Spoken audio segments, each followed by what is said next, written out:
കേരള പോലീസിനെ നാണം കെടുത്തി ഒളിച്ചുകളി തുടർന്ന് CPM ക്രിമിനൽ അർജുൻ ആയങ്കി. ചെന്നിത്തലയുടെ പോലീസ് മുഴുവൻ പിന്നാലെ പാഞ്ഞിട്ടും ആയങ്കി എവിടെയെന്ന് കണ്ടെത്താനായിട്ടില്ല. ഇടയ്ക്കിടെ സമൂഹ മാധ്യമങ്ങളിൽ പോസ്റ്റുകൾ ഇട്ട് പോലീസിനെ പരിഹസിക്കുന്നതും തുടരുകയാണ്.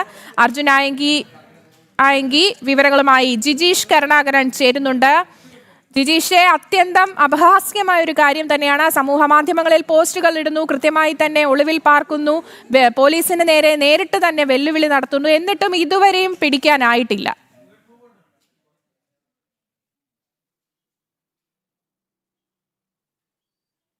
ആര്യ പറഞ്ഞതുപോലെ ശരി, പോലീസിനെ കളിപ്പിക്കുക തന്നെയാണ് അർജുൻ ആയങ്കി ചെയ്യുന്നത്. തുടർച്ചയായി പോലീസിന് മുക്കിൻ തുമ്പിൽ എത്തുന്ന ഘട്ടങ്ങളിൽ പോലും പോലീസിന് അർജുൻ ആയങ്കിയെ ഒന്ന് തൊടാൻ പോലും കഴിയുന്നില്ല എന്നത് തന്നെയാണ് ആ സിസ്റ്റത്തിന്റെ ഏറ്റവും വലിയ ഒരു പരാജയമായി ചൂണ്ടിക്കാണിക്കാൻ കഴിയുന്നത്. പലപ്പോഴും കേരള പോലീസ് വലിയ പ്രശംസയ്ക്കെല്ലാം ഇടയാകാറുണ്ട്.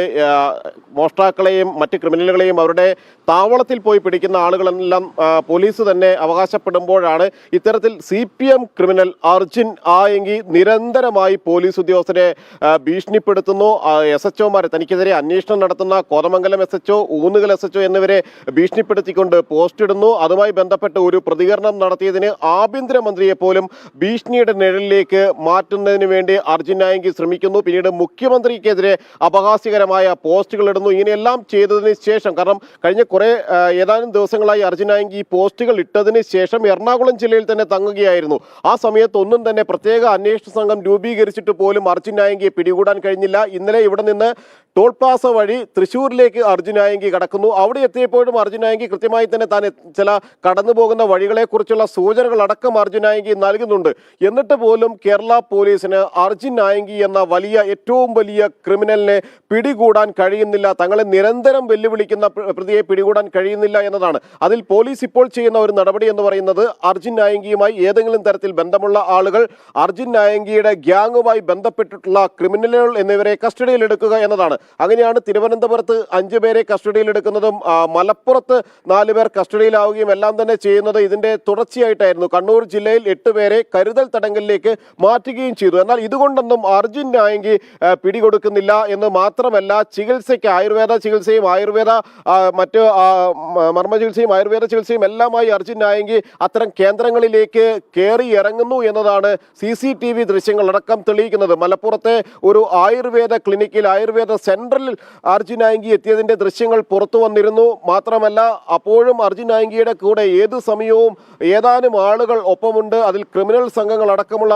ആളുകളുണ്ട്. അർജുൻ ആയങ്കിയുടെ ആരാധകരെന്ന രീതിയിലെല്ലാം അർജുൻ ആയങ്കി തന്നെ വാഴ്ത്തിപ്പാടുന്ന കുറെ ആളുകളുണ്ട്. അവരെല്ലാം ഏത് സമയവും അർജുൻ ആയങ്കിക്കൊപ്പം നീങ്ങുന്നു എന്നാണ് ഈ ദൃശ്യങ്ങൾ. ഇവരെയെല്ലാം കസ്റ്റഡിയിൽ എടുക്കുമ്പോൾ പോലും അർജുൻ ആയങ്കിയെ സംബന്ധിച്ച് ഏതെങ്കിലും തരത്തിലുള്ള ഒരു വിവരവും പോലീസിനെ സംബന്ധിച്ച് ലഭിക്കുന്നില്ല. തീർച്ചയായും ജിജീഷ് സൂചിപ്പിച്ചതുപോലെ തന്നെ പല ജില്ലകളിലായി കരുതൽ തടങ്കൽ വരുന്നു, നിരവധി പേരെ കസ്റ്റഡിയിലെടുക്കുന്നു. ഇതൊക്കെ നടക്കുന്നുവെങ്കിലും പ്രധാനമായിട്ട് ചോദിക്കേണ്ട ഒറ്റ കാര്യം, ഈ ആഭ്യന്തരമന്ത്രിക്ക് നേരെ വരെ കൃത്യമായി വെല്ലുവിളി പോസ്റ്റുകൾ ഉൾപ്പെടെ ഇട്ടിട്ടുണ്ടോ? നമുക്കറിയാം, ഈ വാഴോട്ടുകോണം കൗൺസിലർ സുഗതനെയൊക്കെ ആകാശത്തേക്ക് വടിവെച്ച് പിടിച്ച ആ ഒരു ഊഷ്യമൊന്നും ഇപ്പോൾ എന്തുകൊണ്ട് പോലീസിന് കാണുന്നില്ല എന്നത് ഒരു പ്രധാനപ്പെട്ട ചോദ്യമല്ലേ?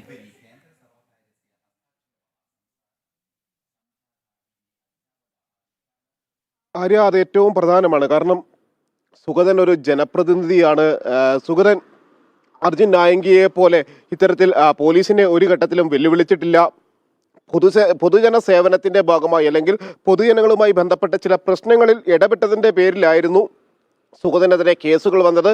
സുഗതനെതിരെയുള്ള എല്ലാ കേസുകളും തന്നെ അത്തരത്തിലുള്ളതാണ്. കാരണം പലപ്പോഴും പ്രതികരിക്കേണ്ടിടത്ത് സുഗതൻ പ്രതികരിച്ചിരുന്നു. അത് ജനങ്ങൾക്ക് വേണ്ടി ചോദ്യം ചെയ്യേണ്ട കാര്യങ്ങളെ ചോദ്യം ചെയ്തു. അതിൻ്റെ പേരിലെടുത്ത കള്ളക്കേസുകളുടെ അടിസ്ഥാനത്തിലാണ് സുഗതനെ വീട് വളഞ്ഞുകൊണ്ട് പോലീസ് ഇത്തരത്തിൽ പിടിച്ചുകൊണ്ടുപോകുന്നത്. വീട്ടിൽ കിടന്നുറങ്ങുകയായിരുന്നയാളെ വലിയ നാടകീയ രംഗങ്ങൾ ഉണ്ടാക്കി പിടിച്ചുകൊണ്ടുപോകുന്ന അതേ പോലീസിന്, സുഗതനെ പിടിച്ചുകൊണ്ടുപോകുന്ന അതേ പോലീസിന് അർജുൻ ആയങ്കിയെ പോലുള്ള ഒരു ക്രിമിനലിനെ തൊടാൻ കഴിയുന്നില്ല. കഴിഞ്ഞ ഏതാനും ദിവസങ്ങളായി, അതായത് പോലീസ് അരിച്ചു പെറുക്കുന്നു എന്നാണ് പറയുന്നത്. എല്ലാ കേന്ദ്രങ്ങളും അരിച്ചു പെറുക്കുന്നു, തങ്ങളുടെ സകല സംവിധാനങ്ങളും ഉപയോഗിച്ചുകൊണ്ട് അർജുൻ ആയങ്കിക്ക് പിന്നാലെയാണ് എന്ന് പറയുമ്പോൾ എന്തുകൊണ്ട് അർജുൻ ആയങ്കിയെ പിടികൂടാൻ കഴിയുന്നില്ല? കാരണം അർജുൻ ആയങ്കിയെ വേഷം മാറി നടക്കുന്നില്ല, മുഖത്തൊരു മാസ്ക് പോലും ധരിക്കുന്നില്ല. ഈ കടന്നു പോകുന്ന വഴികളിൽ ഒന്നും തന്നെ രൂപമാറ്റം മാറ്റാൻ മുടിയിൽ പോലും രൂപമാറ്റം വരുത്താൻ ശ്രമിക്കുന്നില്ല. അങ്ങനെ കടന്നു പോകുന്ന അർജുൻ ആയെങ്കിൽ ആ ഒരാളെ കണ്ടെത്തി പിടികൂടുക എന്നത് പോലും കേരള പോലീസിനെ സംബന്ധിച്ചിടത്തോളം വലിയ ഒരു ബാലികേറ മലയായി മാറുമ്പോൾ അന്വേഷണ സംഘങ്ങളുടെ പരാജയം, അതിന് നേതൃത്വം നൽകുന്ന പോലീസ് സംവിധാനങ്ങളുടെ പരാജയത്തിലേക്കെല്ലാം തന്നെയാണ് അത് കൃത്യമായി തന്നെ വിരൽ ചൂണ്ടുന്നത്. അത് കേരള പോലീസിനുണ്ടാക്കുന്ന നാണക്കേട് എന്ന് പറയുന്നത് പറഞ്ഞറിയിക്കാനാകാത്ത നാണക്കേടാണ്. പറഞ്ഞറിയിക്കാനാകാത്ത ഒരു വലിയ നാണക്കേടിന്റെ വക്കിൽ തന്നെയാണ് കേരള പോലീസിനെ സംബന്ധിച്ചിടത്തോളം ഉള്ളത്. കാരണം ഇത്രയധികം പരിശോധനകൾ, ഇതാണോ കേരള പോലീസിന്റെ സംവിധാനങ്ങൾ എന്ന് സാധാരണ ജനങ്ങൾ ചോദിക്കുന്ന നിലയിലേക്ക് എത്തുന്നു. ഇങ്ങനെയാണ് എങ്കിൽ സംസ്ഥാനത്ത് തങ്ങൾക്ക് എന്ത് സുരക്ഷയാണ് ഇവിടെ സർക്കാരിന് നൽകാൻ കഴിയുക, ഇവിടെയുള്ള പോലീസിന് നൽകാൻ കഴിയുക തുടങ്ങിയ ഏറ്റവും പ്രസക്തമായ നിരവധി ചോദ്യങ്ങൾ ജനങ്ങൾ മുഖ്യമന്ത്രിക്ക് മുന്നിലും ആഭ്യന്തരമന്ത്രിക്ക് മുന്നിലും കേരള DGPക്ക് മുന്നിലും എല്ലാം തന്നെ നിരന്തരമായി ഉയർത്തുകയും ചെയ്യുമ്പോൾ അതിന് മറുപടി പറയാൻ പോലീസിനെ സംബന്ധിച്ചിടത്തോളം കഴിയുന്നില്ല. കാരണം ഏറ്റവും ഒടുവിൽ കോഴിക്കോട് കമ്മീഷണറെ അടക്കം പരിഹസിക്കുകയും അപഹസിക്കുകയും വെല്ലുവിളിക്കുകയും എല്ലാം ചെയ്യുന്ന രീതിയിലേക്ക് വീണ്ടും വീണ്ടും പോസ്റ്റുകൾ ഇടുന്നു. ഇതെല്ലാം തന്നെ ചില പൊതുവായി ഉള്ള സ്ഥലങ്ങളിൽ എത്തി വൈഫൈ സംവിധാനങ്ങൾ ഉപയോഗപ്പെടുത്തിക്കൊണ്ടാണ് അർജുൻ നായങ്കി ഈ സമൂഹ മാധ്യമ പോസ്റ്റുകൾ ചെയ്തിരുന്നത്. മറ്റു ചില സമൂഹ മാധ്യമ പോസ്റ്റുകൾ ഇട്ടിരുന്നത് ചില സുഹൃത്തുക്കളുടെ സഹായത്തോടു കൂടിയാണ്. അവരെ വിളിച്ച് കോണ്ടാക്ട് ചെയ്ത് ചില കാര്യങ്ങൾ പറഞ്ഞ് പോസ്റ്റ് ചെയ്യുന്നത് അടക്കമുള്ള കാര്യങ്ങൾ അർജുൻ നായങ്കി ചെയ്യുന്നുണ്ട് എന്ന് തന്നെയാണ് പോലീസ് കരുതുന്നത്.